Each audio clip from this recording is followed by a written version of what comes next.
சமைக்கும்போது ஒரு லவ்வோட சமைக்கணும்டா. அதான் பாதி ருசியே. வெங்காயம் நறுக்கும்போது கூட ரசிச்சு நறுக்கணும், லவ்வோட. வணக்கம் and welcome to In-Laws சமையல்.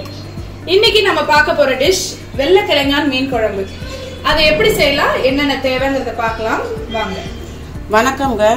இப்போ இந்த வெள்ளைக்கிழங்கா மீன் வந்து ஒரு 1 கிலோ மீன் வாங்கிட்டு வந்திருக்கேன்.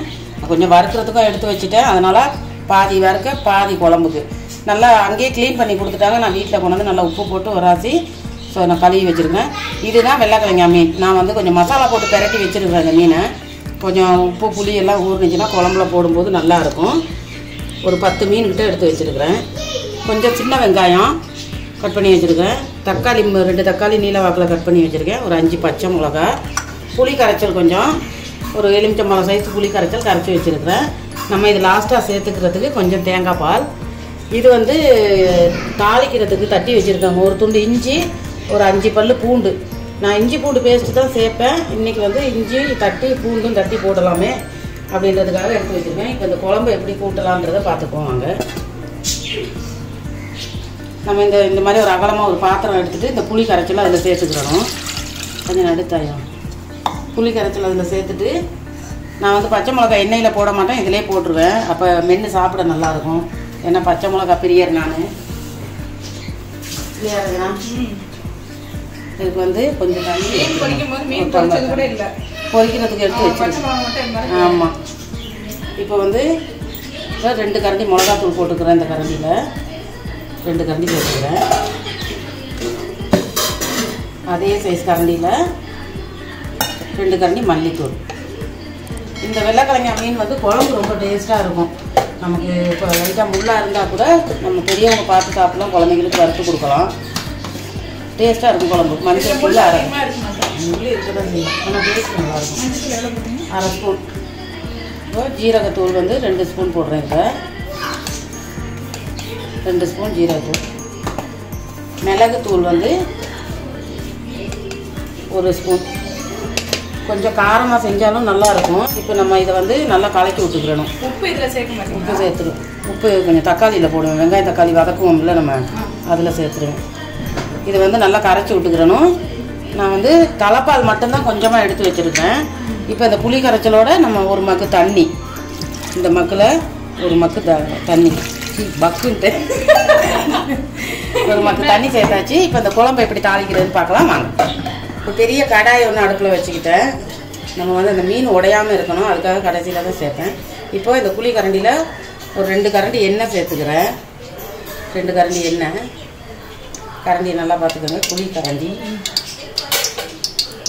கடாயை குளிக்க வைக்கிறது. எண்ணெய் கொஞ்சம் நல்லா காயட்டும். இப்போது எண்ணெய் காஞ்சிருச்சு. 1 ஸ்பூன் கடுகு உளுத்தம்பருப்பு. நம்ம மீன் குழம்புக்கு வந்து வெந்தயம் சேர்த்துக்கலாம். 1 ஸ்பூன் வெந்தயம் சேர்த்துக்கிறேன். வெந்தயம் சேர்த்து பொரிஞ்சோன்னே கொஞ்சமாகவே போட்டுக்கலாம். வெந்தயம் நிறைய போடக்கூடாது, கசப்பாக இருக்கும். அப்புறம் இந்த கருவேப்பிலையை சேர்த்துக்குவோம். இப்போது நான் இந்த இஞ்சி பூண்டு நசுக்கி வச்சுருக்கேன், அதையும் சேர்த்துக்கிறேன். இந்த இஞ்சி பூண்டு வந்து நல்ல வாசனையாக இருக்கும், குழம்பும் டேஸ்ட்டாக இருக்கும். இதையும் சேர்த்து நல்லா பொரிச்சு வைக்கணும். ஒரு நேரம் டேஸ்ட்டு நல்லாயிருக்கும். பொதுவாகவே இந்த வெள்ளைக்கிழங்கா குழம்பு டேஸ்ட்டாக இருக்கும். நல்லா அந்த மீன் வந்து ரொம்ப பிடிக்கும். ஓரளவு நல்ல வாசனை வந்துட்டுருக்கு. வாசனை பொரிஞ்சு வருது. நம்ம கொஞ்சம் பொரிஞ்சிடணும். இப்போது இந்த இஞ்சி பூண்டு கருவேப்பிலை எல்லாம் பொரிஞ்சிட்டு நம்ம கட் பண்ணி வச்சுருக்கிற வெங்காயத்தை சேர்த்துக்கிறேன். வெங்காயத்தையும் சேர்த்து கொஞ்சம் நல்லா வதங்க வச்சுக்குவோம்.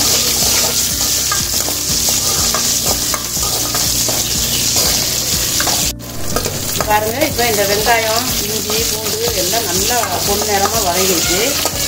இப்போ நம்ம வந்து தக்காளி சேர்த்துக்கிடுவோம். 2 தக்காளி கட் பண்ணி வச்சுருக்கேன், அதை சேர்த்துக்கோம். சேர்த்து இதையும் நல்லா வதங்க வச்சுருவோம். இந்த தக்காளி அதுலேயே நான் உப்பு வந்து குழம்புல சேர்க்கலை, இந்த வெங்காயம் தக்காளியில் சேர்த்து வதக்கிட போகிறேன். 1 கரண்டி உப்பு, 1.5 கரண்டி போட்டுருக்கேன். பத்தலைன்னா நம்ம பார்த்துக்கிட்டு அப்புறமா சேர்த்துக்கலாம். இந்த தக்காளி வந்து கொஞ்சம் நல்லா மசியணும், கொஞ்சம் நேரம் வதங்க வச்சுருவோம். இப்போ பாருங்க, இந்த வெங்காயம் தக்காளி எல்லாம் நல்லா மசிஞ்சிருச்சு. தக்காளியும் இருக்கிறதே தெரியலை. இந்த அளவுக்கு மசிஞ்சிடணும். மசிச்சோன்னே இதில் வந்து எண்ணெயில் வந்து ஒரு அரை கரண்டி மிளகாத்தூள் சேர்த்துக்கிறேன். கொஞ்சம் கலராக இருக்கும், நல்லா இருக்குமேன்றதுக்காக சாப்பிட்டேன். எண்ணெயில் சேர்த்து நம்ம இப்படியே நல்லா வதக்கி விட்டுட்டு எல்லாமே நல்லா இதாகிடுச்சு. இந்த நம்ம மசாலாலாம் கரைச்சி வச்சுருக்கோம்ல, இதை கரைச்சி வச்சுருக்க மசாலாலாம் ஊற்றிடுவோம்.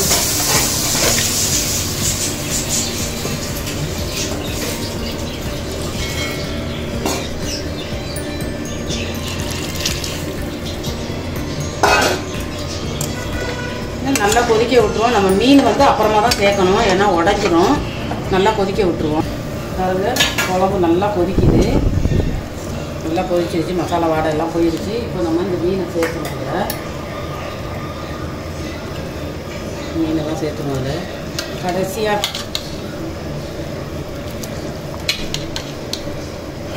போட்டு ஒரு கொதி கொதிச்சோன்னே இறக்கிடணும்.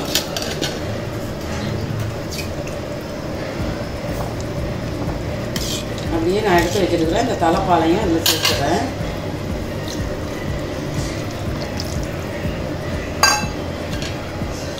சேர்த்து லேசாக கலக்கி விட்டுட்டு ஒரு கொதிக்கிறதுக்கு விட்டுருவோம். பாருங்கள், மீன் போட்டதுக்கப்புறம் இந்த தலைப்பால் விட்டதுக்கப்புறம் நல்லா கொதிச்சுட்டு மீன் உடையாமல் இருக்குது. ரொம்ப அதில் நான் இது பொரிக்கிறதுக்கு பரட்டினேன். எல்லாம் மிளகாத்தூள், மஞ்சத்தூள், உப்பு, இது லெமன் இது போட்டு பெரட்டிட்டு அதில் மீதி இருந்ததை இந்த மீனை சும்மா பெரட்டி வச்சு. ஏன்னா நிறைய பேர் இந்த மாதிரி பெரட்டி போட மாட்டாங்க. மீனை கழுவி மீனை அப்படியே போட்டு அப்படியே பெரட்டி போட்டால் என்ன ஆகும், எல்லாம் உப்பு புளியெல்லாம் நல்லா சேர்ந்துருக்கும், டேஸ்ட்டு நல்லா இருக்குமே அப்படின்றது. உடையலை இது கடைசியாக போடுறதுனால தான் உடையாமல் இருக்குது. ரொம்ப போட்டு கிண்டிடக்கூடாது. இப்போ குழம்பு ரெடி ஆகிடுச்சு. நம்மளுக்கு இன்னும் திக்காக வேணும்னா கூட கொஞ்சம் பற்ற விட்டுக்கலாம். இப்போ மல்லிக்கீரை எடுத்து வச்சுருக்கா, அந்த மல்லிக்கீரையை தூவிடுவோம். அடுப்பு ஆஃப் பண்ணிடுவோம். மல்லிக்கீரையை தூவிடுவோம். குழம்பு நிறையா வேணுங்கிறதுக்காக தான் நான் கொஞ்சம் குழம்பு தாராளமாக வச்சுருக்கேன். கொஞ்சமாக வேணுங்கிறவங்க கொஞ்சமாக வச்சுருக்கேன்.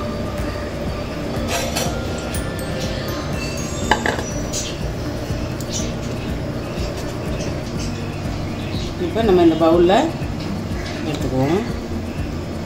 இதில் வந்து பெருசும் இருக்குது. இந்த வெள்ளைக்கிழங்கில் பெருசு அவ்வளோ டேஸ்ட்டு இருக்காது, சின்னது தான் ரொம்ப டேஸ்ட்டாக இருக்கும்.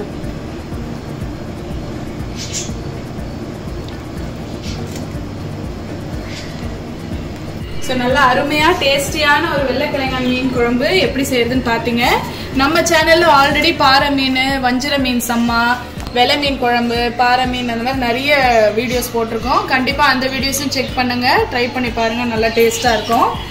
நம்ம சேனலுக்கு சப்ஸ்கிரைப் பண்ணாதவங்க இன்லாஸ் சமையலுக்கு கண்டிப்பாக உங்களோட சப்போர்ட்டை கொடுங்க, சப்ஸ்கிரைப் பண்ணுங்கள். அடுத்து ஒரு நல்ல வீடியோடு உங்களை சந்திக்கிறோம். until then bye. ஓகே, பாய். சமைக்கும் போது ஒரு லவ்வோட சமைக்கணும்டா, அதான் பாதி ருசியே. வெங்காயம் நறுக்கும் போது கூட ரசிச்சு நறுக்கணும், லவ்வோட.